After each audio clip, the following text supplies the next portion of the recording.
A crescente demanda por eletricidade reacendeu o interesse pela energia nuclear.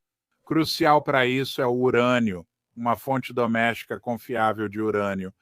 Hoje vamos aprender sobre o urânio e vamos conhecer uma empresa, Homeland Uranium, que possui um enorme depósito de urânio no solo dos Estados Unidos.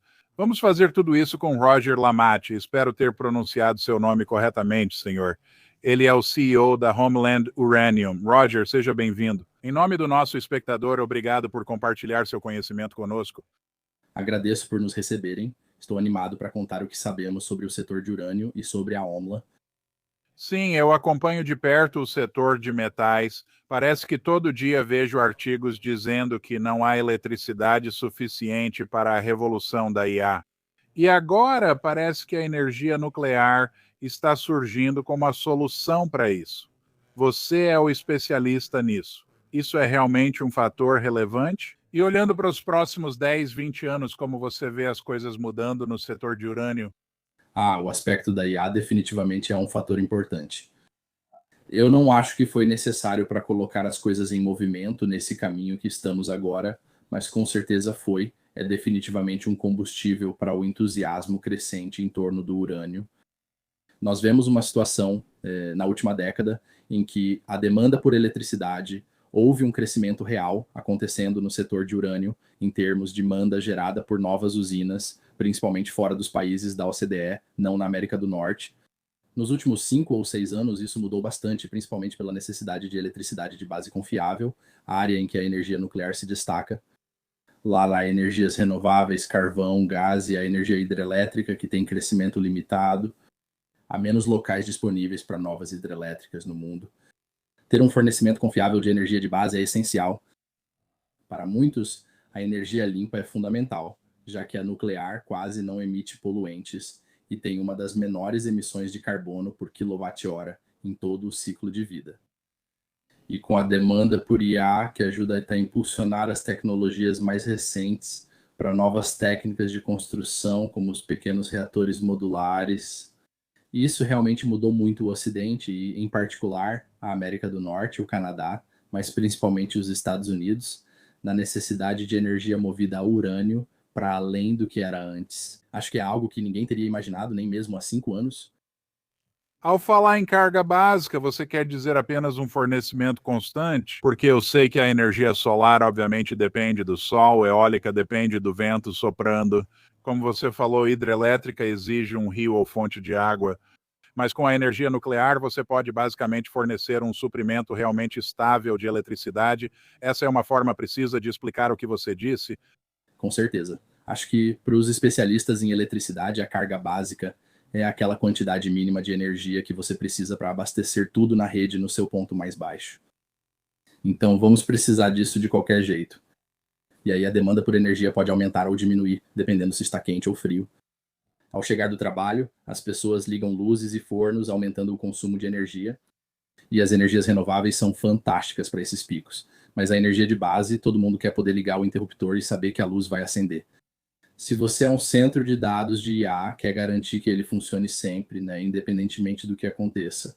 Esse é um dos principais fatores na IA.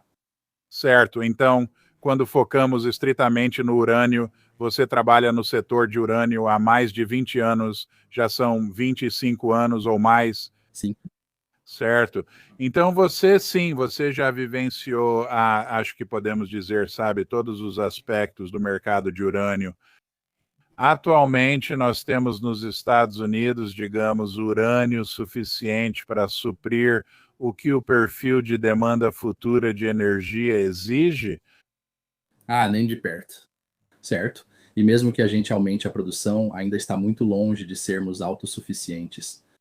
Isso absolutamente, sem dúvida, não vai acontecer em nenhum momento na próxima década. Então vai haver uma necessidade real de desenvolver novas minas nos Estados Unidos. Antes do ciclo começar a se mover aqui, há 2 anos, os Estados Unidos produziam menos de 2% de suas necessidades internamente. Uau, menos de 2%, estamos vendo minas antigas sendo reabertas, novas empresas começando suas operações.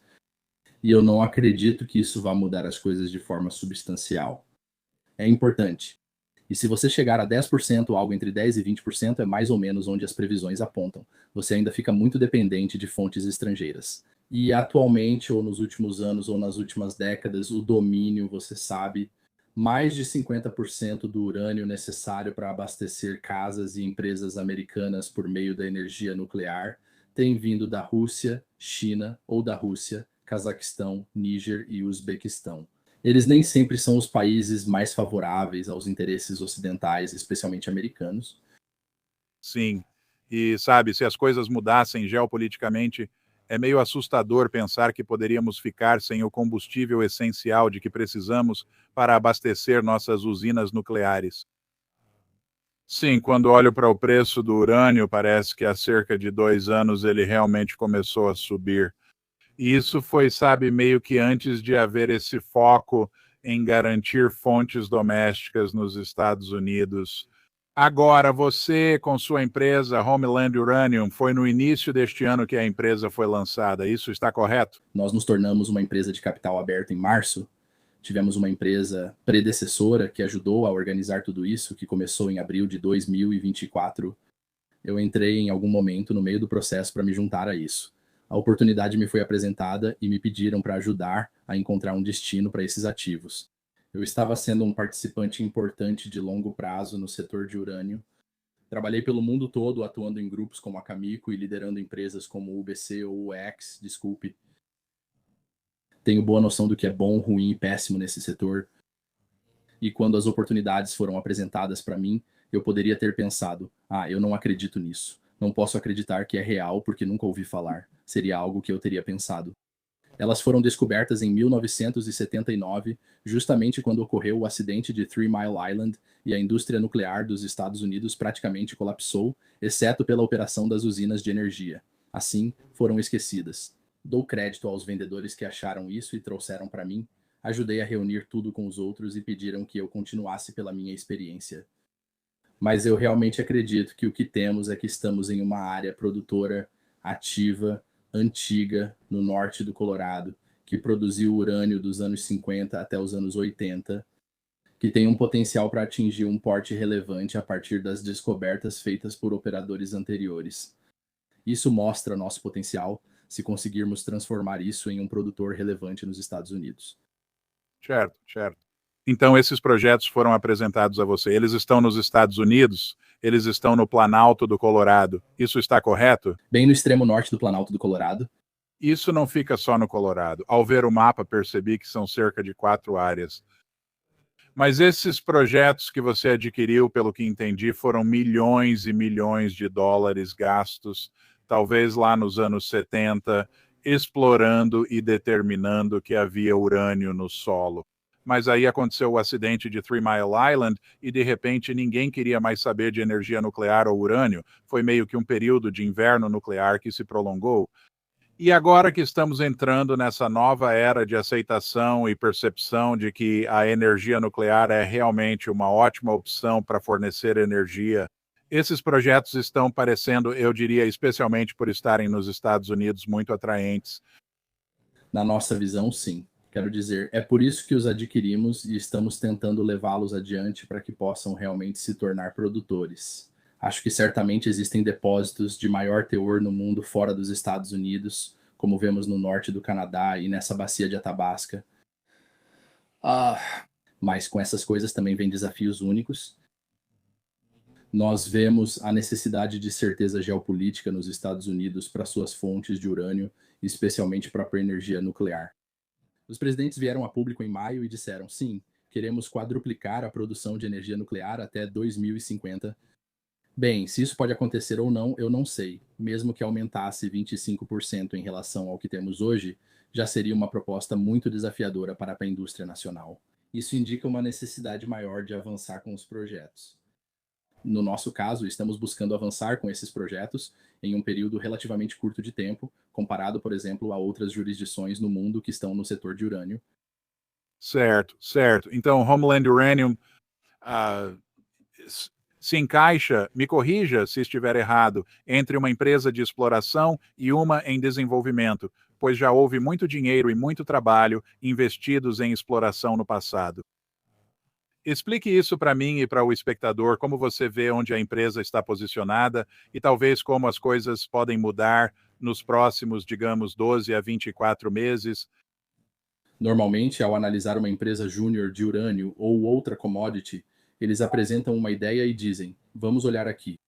Eles testam e, com sorte, descobrem algo. Depois, seguem desenvolvendo com mais perfurações para confirmar a presença conforme esperado. Então, avançam para a engenharia. Então, para nós, estamos entrando depois que alguém já fez esse primeiro trabalho inicial. Agora, provavelmente isso não atende ao padrão que esperaríamos ver hoje, seja usando as normas canadenses 43101 ou a versão Outro Care ou a versão SAMHAC. E isso vai exigir que a gente faça um pouco mais de trabalho para comprovar esses dados de acordo com os padrões atuais. Eles eram definitivamente um pouco mais flexíveis. Sabemos que não é simples como atirar em peixes em um barril, mas pelo menos há vários barris na área, alguns com peixes, e precisamos buscá-los onde estão. Quero interromper porque considero esse ponto importante. Não é como se você estivesse aqui dizendo, bem, achamos que pode haver um pouco de urânio lá, vamos sair, perfurar e encontrar. Você tem quase certeza de que há urânio lá. Então vocês já superaram o que eu acho que muitos investidores de mineração júnior considerariam a fase mais arriscada, certo? Não é que você esteja só torcendo para encontrar urânio ali. Não que você ou qualquer explorador faça isso, porque ele já está lá. Você sabe disso. Agora é uma questão de talvez tornar o recurso mais sólido através de trabalho adicional, mais perfurações, e então avançar ainda mais na fase de desenvolvimento a partir daí. Isso está exatamente correto. Então, sim, ainda existe, obviamente, um pouco de risco quando fazemos a sondagem de adensamento e as coisas podem não ser exatamente como vemos ali. E isso é bem normal. As surpresas boas e ruins, e no geral, elas acabam se equilibrando. Mas não estamos aqui pensando, cara, estamos torcendo para que esse furo seja aquele que nos leve a uma nova descoberta. Isso é de alto risco para investidores, pois você faz a melhor ciência possível, mas não sabe se está lá. No nosso caso, é quanto tem e se pode ser explicado. E nosso objetivo nos próximos 12 meses será: podemos explorá-lo de forma potencialmente econômica? Certo, certo. Vou mostrar um slide da sua apresentação para investidores e ver se você pode comentar sobre ele. Deixe-me garantir que está aqui. Pronto, está aí. Explique para mim o que isso significa quando alguém olha para Homeland Uranium. Certo. Então, do lado esquerdo estão as empresas americanas de urânio. Os produtores estão na metade superior. Exploradores e desenvolvedores parecidos conosco estão na parte inferior deste slide. E o que isso mostra é quantas libras de urânio eles têm em recursos. Empresas pares de exploradores e desenvolvedores também analisam recursos históricos como nós. Algumas já os converteram para o padrão atual. Mas a grande maioria desses recursos é muito semelhante ao que temos hoje. Então, temos um espaço de recursos significativo em comparação com muitos deles, até mesmo em comparação com alguns dos produtores. Mas no lado direito do gráfico, você vê o valor de mercado por libra, e isso está em dólares canadenses. Então, peço desculpas, mas seria o mesmo se eu convertesse para dólares americanos em termos de proporcionalidade. Nossos produtores são valorizados com razão, pois aproveitarão os altos preços atuais do urânio, mas empresas do setor que não produzem, mas estão na mesma situação, também são negociadas com prêmio significativo em relação a nós, considerando o valor de mercado por libra de recurso no solo. E parte disso é porque somos novos, né? As pessoas estão começando a conhecer a nossa história. Mas eu acho que isso dá aos investidores que decidirem entrar nesse setor hoje uma opção razoável. Se conseguirmos fazer o que estamos dizendo que vamos fazer, devemos facilmente alcançar a valorização dessas empresas. E, na verdade, estaríamos ainda mais avançados no caminho de desenvolvimento do que essas empresas. Então, eu acho que existe uma oportunidade real. Quero dizer, obviamente sou tendencioso porque acredito na Homeland e acredito nos nossos ativos. Mas, do ponto de vista do investidor, apenas de forma puramente analítica, você olha para isso e pensa, por que eles estão sendo negociados a 2, 3, 4 vezes o nosso valor? Sim, então quando eu olho para esse gráfico e circulo Homeland em vermelho na parte de baixo para o espectador, parece que então Homeland, com base no recurso que já havia sido mais ou menos perfurado anteriormente, ou aproximadamente na quantidade de libras de urânio que você tem, E me corrija se eu estiver errado nisso, vocês estão avaliados em cerca de 62 centavos, ou o valor de vocês reflete o urânio a cerca de 62 centavos por libra no seu. O valor total da empresa é avaliado como todas as libras multiplicadas por 62. Certo? Assim você teria nosso valor de mercado. E a sua ação. E todos os seus pares, vou destacar isso também, os exploradores e desenvolvedores são avaliados com valores muito mais altos. E eu realmente acho que você disse isso, mas acredito que parte disso tem a ver com o fato de que vocês são uma empresa mais nova no mercado. E some isso ao fato de que você pode, ah, meio que dá para comprovar isso com um bom fluxo de notícias no próximo ano ou algo assim. A perfuração em andamento pode contar algo sobre isso? Sim, iniciamos recentemente o programa de perfuração na propriedade Coyote Basin, uma das duas com recursos. Estamos apenas começando a implementá-lo. Temos os desafios habituais que aparecem ao iniciar um novo programa. Os primeiros furos sempre demoram um pouco mais, até que todos estejam bem alinhados sobre como fazer as coisas e como isso deve ser perfurado. Devemos divulgar notícias a cada 2 semanas conforme os resultados forem saindo. Uma grande vantagem do setor de urânio é poder usar um detector no furo perfurado para identificar a presença de urânio pela radioatividade. Você pode calibrar esses dados para que sejam equivalentes aos teores de ensaio reais, comprovando com ensaios que estão corretos. Mas essa tecnologia existe desde meados da década de 1970, então ela é extremamente confiável. Ela já foi testada. Então você está me dizendo que, porque eu conheço bem a perfuração de ouro e prata, mas com urânio, você pode perfurar o furo de sondagem, descer, depois retirar o núcleo para enviá-lo para análise. Mas então existe algum tipo de dispositivo que você pode abaixar lentamente. E uau, interessante. Então você chega ao que você vai ver em muitas empresas e elas vão reportar isso. Elas chamam de UE 3 ou 8. Isso é um equivalente radiométrico. Eles chamam assim. Sempre é bom comprovar isso com recursos, mas desculpe, com análises químicas. Mas os produtores, e quando eu estava na Camoco nos Estados Unidos, eles nunca faziam análises químicas porque eram tão precisos com os resultados das medições com sonda.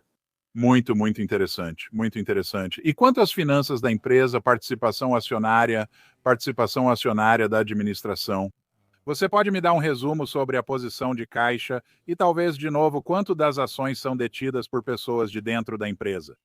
Assim, 18,5% das ações pertencem a pessoas internas, incluindo o grupo que criou a empresa de prateleira, além do conselho e da equipe de gestão. 2/3 dessas ações estão em escrow de 3 anos, com 6 meses já passados. A cada semestre, parte será liberada, próxima liberação na última semana de outubro.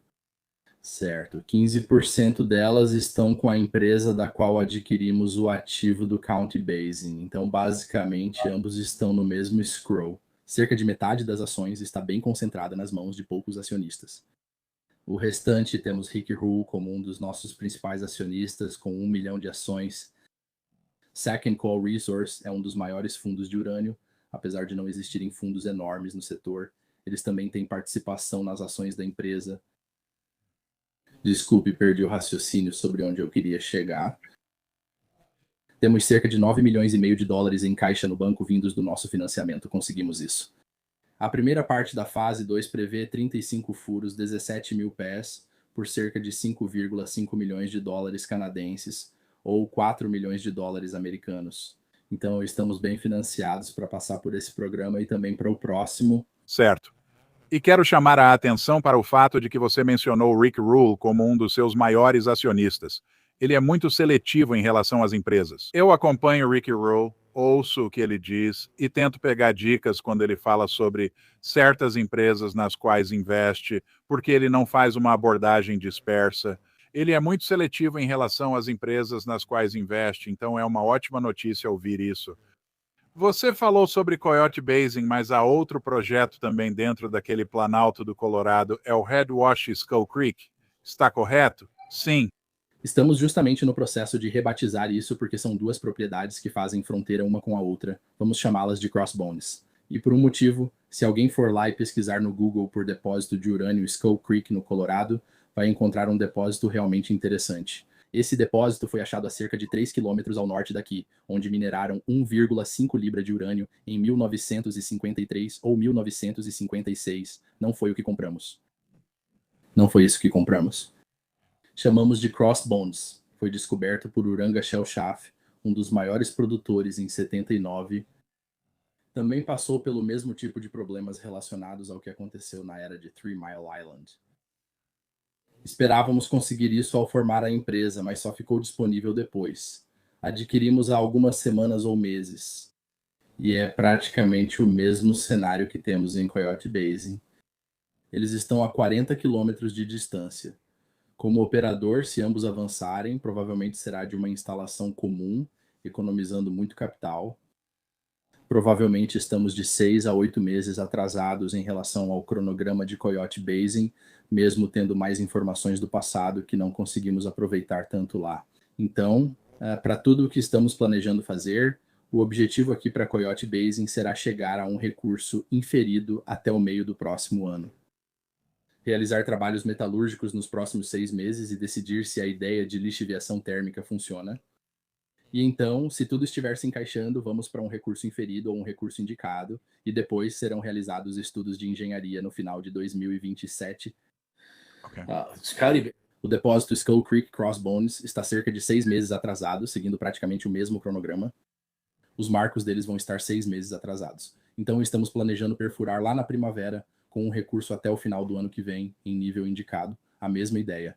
A engenharia está funcionando como previsto? Aumentamos a certeza com sondagem de adensamento e estudos de engenharia? Certo. E quanto à infraestrutura e ao acesso aos depósitos, eu sei que isso pode ser um fator em qualquer cenário de mineração. Se o lugar for muito remoto, pode ser mais difícil levar eletricidade, pessoas e lidar com o clima. Como você diria que seus projetos se comparam com os outros projetos de urânio que existem pelo mundo? Eu diria que seria difícil ter uma infraestrutura melhor. Certo. Temos uma linha de alta tensão passando pelo lado norte das duas propriedades. Nossa, sério. Tem uma usina elétrica só 16 quilômetros a oeste do nosso projeto Red Wash, já no lado de Utah, porque estamos bem na divisa do estado. Mas isso é muito bom. Temos 2 rodovias principais, não interestaduais, mas 2 rodovias importantes do Colorado, que delimitam as extremidades norte e sul da propriedade. Há uma vasta rede de estradas que permite chegar a qualquer ponto. Sempre digo que posso dirigir até qualquer lugar da propriedade numa caminhonete. Uau. A região também tem sido uma área ativa de petróleo e gás nos últimos 80 anos, o Rangeley Field. E ao redor da nossa propriedade há produção de petróleo em pequena escala acontecendo neste momento. E há uma rede de estradas de serviço que cruzam todas as propriedades. Então, sim, eu poderia dizer que não dá para pedir coisa muito melhor.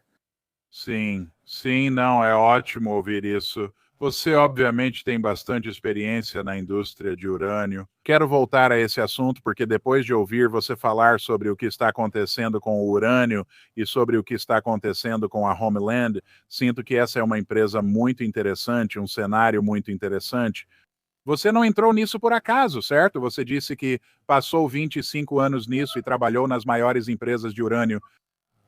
Obviamente, quando você analisou essa oportunidade, houve alguns fatores, acredito eu, bastante convincentes que te atraíram para ela. Você já deve ter comentado, mas pode compartilhar quais foram esses fatores? Bem, claro, eu realmente queria estar nos Estados Unidos com o nosso projeto, porque quando você está produzindo menos de 2% da sua necessidade, você vê que, sabe, eu adoraria dizer que previmos tudo o que iria acontecer em 2025. Seria ótimo dizer isso, mas obviamente não é o caso. Nós não esperávamos que o governo fosse se posicionar de forma tão positiva e realmente impulsionasse a indústria nuclear como fizeram, mas você já via isso mudando. Você percebia mudanças nos SMR, mas 2 coisas foram fundamentais: a exposição ao mercado americano e a necessidade urgente de mais fornecimento doméstico. E especialmente desde que o presidente intensificou isso em maio, também queríamos ser uma empresa com recursos minerais definidos, e eu acho que o último ciclo, que foi de 2005 a 2008, quando os preços do urânio dispararam como agora, foi difícil para os investidores porque não havia espaço no setor júnior para a geração de riqueza desde os anos 1970, e foi realmente difícil para os investidores dizerem qual era a diferença entre uma empresa e outra. E eu diria que, sabe, você podia, sabe, havia uma empresa, eles colocaram a palavra alguma coisa, eles mudaram o nome de alguma coisa para alguma coisa urânio e levantaram 30 milhões de dólares americanos, certo? Fazendo a empresa avançar. Eles tinham projetos em estágio inicial, pois os investidores não sabiam diferenciar. Desta vez, os investidores estão muito mais conscientes da diferença de qualidade entre as empresas que já têm recursos e estão no caminho para a produção e aquelas que estão apenas esperando encontrar alguma coisa. Há grande diferença de avaliação entre elas para investidores. E é um grande desafio levantar dinheiro para essas empresas de exploração em estágio inicial, mesmo em mercados robustos. Queríamos exposição a recursos, e esse projeto atendeu aos 2 critérios quando surgiu. Empresa de recursos nos Estados Unidos. Com minha experiência, muitos dizem: é por isso que você trabalha na bacia de Athabasca, onde estão os melhores depósitos de urânio de alto teor. É verdade, demora muito para colocar esses depósitos em produção. E os Estados Unidos, indústria, ou melhor, os Estados Unidos, o processo de licenciamento mudou bastante nos últimos 5 anos, e especialmente em 2025. E você não está mais, sabe, naquela trajetória de décadas para levar os projetos à linha de chegada. E a Homeland Uranium já está na frente, certo? Quero dizer, já falamos sobre isso várias vezes, mas vocês estão na frente com grandes projetos de urânio no solo dos Estados Unidos. Como bônus extra, linhas de transmissão passam pela borda norte dos 2 projetos.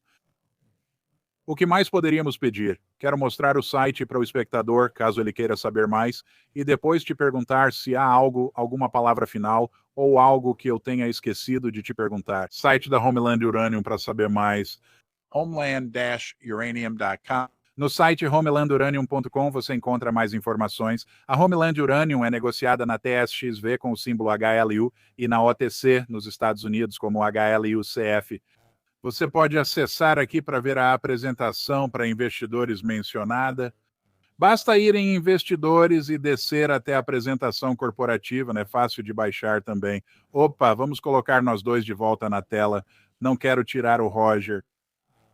E acho que tenho mais uma pergunta para você. Foi um gato que eu vi ao fundo?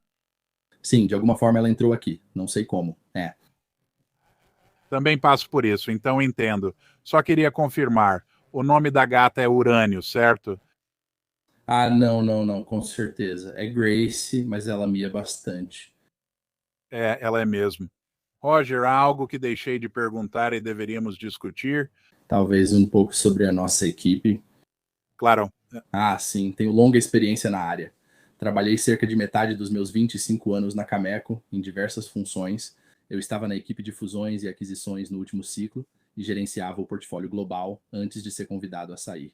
E depois passei muito tempo gerenciando, na era pós-Fukushima, uma empresa importante chamada WEX, mas é a nossa, sabe, a nossa vice-presidente de exploração. Ela é fenomenal. Já fez descobertas em várias regiões e tem um verdadeiro faro para urânio. Mas nosso conselho, equipe de gestão e consultores são... Fiquei surpreso quando aceitaram entrar na empresa, porque eles são nomes muito mais relevantes nesse setor do que você normalmente conseguiria para uma empresa que está na fase inicial, como nós estávamos há 1 ano. É o tipo de conselho que você esperaria ver em uma empresa de $500 milhão, e é isso que temos aqui. São muito experientes no mercado de capitais. Eles conhecem bem as oportunidades. Eles sabem e entendem como impulsionar as empresas em termos de obter exposição, e as pessoas aqui ouvem nossa voz, além de terem uma excelente expertise técnica. Então, não é algo que normalmente veríamos em uma empresa como a nossa. É um fator meio único, né? Um verdadeiro quem é quem do mundo do urânio. Isso, obviamente, é uma notícia muito, muito boa. Então, Roger, quero agradecer em meu nome. O que é isso? Desculpe. E nós conseguimos um excelente apoio com a lenda da SCP Resource Finance no... Awesome. Certo? Sim, parece que enquanto eu estava analisando a apresentação para investidores e lendo e pesquisando sobre a sua empresa, sim, vocês realmente têm uma espécie de quem é quem do mundo do urânio que estão envolvidos com a empresa, tanto no conselho quanto na consultoria. Sim, eu acho que sim. E isso faz diferença. Faz sim, com certeza faz. Bem, Obrigado por estar comigo hoje. Aprendi sobre urânio e estou animado com a Homeland Uranium. Vai ser divertido acompanhar, ver como a empresa progride nos próximos 6 meses, 1 ano, 2 anos. Acho que há boas perspectivas pela frente. Bem, obrigado, eu agradeço. Nós também acreditamos nisso. E os acionistas que investiram em nossas ações quando começamos a empresa também acreditam. Sim, sim, tudo bem, senhor. Falaremos com você em breve. Obrigado. Obrigado.